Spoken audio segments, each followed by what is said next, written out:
welcome back to Harmon Homestead Ranch. So we've been incubating our chicken eggs in the Magic X 300 less candle. Today is day 14. I've not done a video since day 7, so let's see how these eggs look. We've got silky eggs, blue eggs, green eggs, brown eggs. Let's start with the silkies here. I have not candled since day 7. I've just let everything kind of ride. And this is what we've got. You can see chicks moving. Look at the difference in 1 week. Huge difference. Look at that.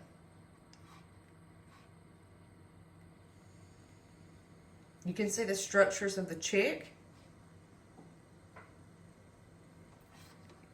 Big difference, guys, in 1 week. So at this point, we're just looking for blood rings.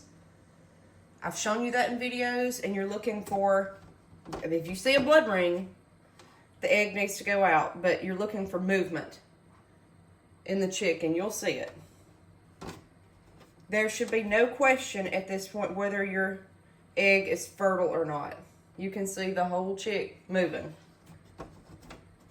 Okay. Air cells are large. If you see the bottom there, it's large. And I'm sorry my light's bright, guys. I've cut off all the lights in the kitchen. It's early morning on a Thursday. That way you guys could see better, but the light looks hazy.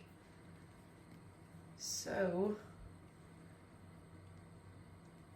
but that air cell is huge down here. Okay. These are all the little silkies. You see veins, very prominent. You turn the egg a little bit and you can see chick moving. See that? I love to do this. Now this is for chickens. If you're doing quail, it's a different time frame. If you're doing duck eggs, it's a different time frame. So you can see all that. It goes quickly. There's no need to candle daily unless you are just concerned about the fertility of your eggs, or if you're worried that the eggs are having demise. There's really no point unless you just want to see it. And the longer I do this, the less I candle. Now, if the chick is still like that, give it a turn. Hold your egg still, and you'll see movement, hopefully. If you don't, mark that egg and watch it. You may need to toss it.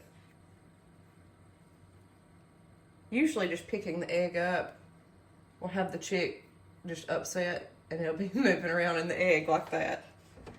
Okay, we've got 3 more silky eggs and then our colored eggs. Guys, you will never have, well, I guess you could, but it's going to be, I've never had a run of eggs where every egg made it, every egg hatched, and every egg just did beautifully. Okay, you're going to have mishaps. That's just part of it. So always incubate a few more eggs than you initially planned.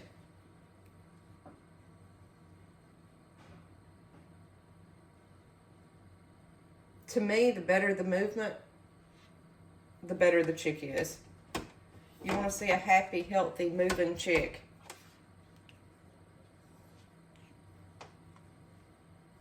That air cell is huge.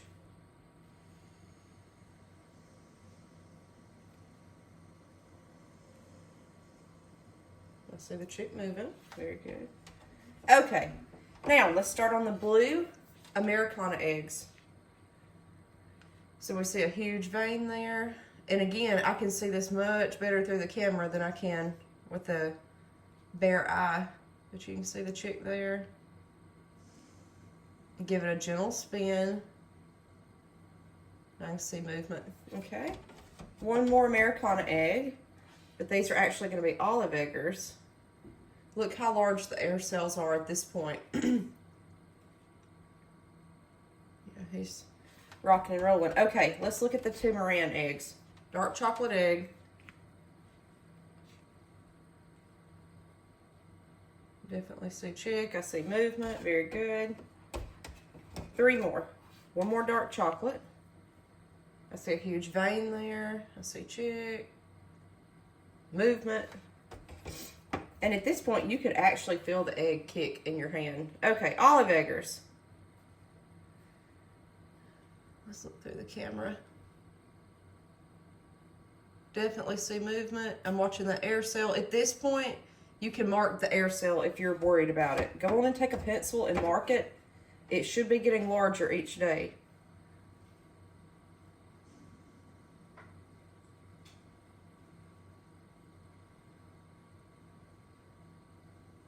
That egg I've been worried about, this olive egg. Give it a gentle spin. And I see movement. Okay, that was the head at the bottom.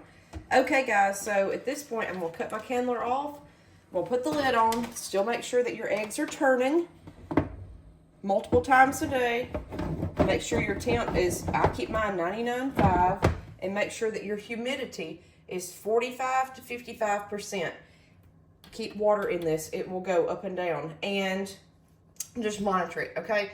Now, we have storms coming in Alabama this weekend. It's supposed to be like the historic storms, okay? Or once in a every so many year thing. There's a good chance we're going to lose power. That's not good. At this point, you need to make the decision whether you want to keep these or not. If you're going to keep your eggs, a lot of people will toss them if they know that they're going to lose power, or they wait until they lose power. You hate to do that, but you may have to, okay? What I'm going to do is keep my eggs. If I lose power, I am going to put towels all around this. You want to keep it warm. I'm not going to disturb it. I'm not going to move it. Do not open the lid. Don't turn those eggs.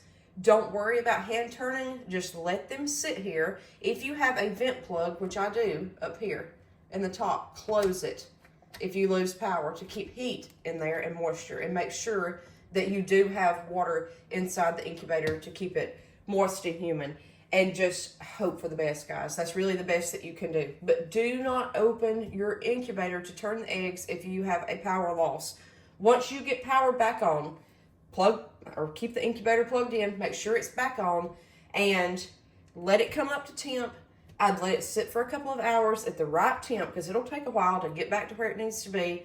Then I would candle my eggs immediately. If I don't see movement with the chicks, then need to throw them out, okay? If you do, then you're fine. You still should see movement at this point, no matter what type of egg you're incubating at day 14. That's just what you do if there's a power outage. But wrap it up with towels, wrap it up with anything you can. If you have a generator, that's great. If you don't, this is for the people that don't. And just really hope for the best. But just like the fridge, don't open the lid, okay? Don't open the door. All right, guys, so we will see you in a couple of days. Day 18 is lockdown. We'll walk through all that. We've done videos on it. It's a whole different process on how to get eggs ready to hatch. All right, we'll see you next time on Homestead Ranch.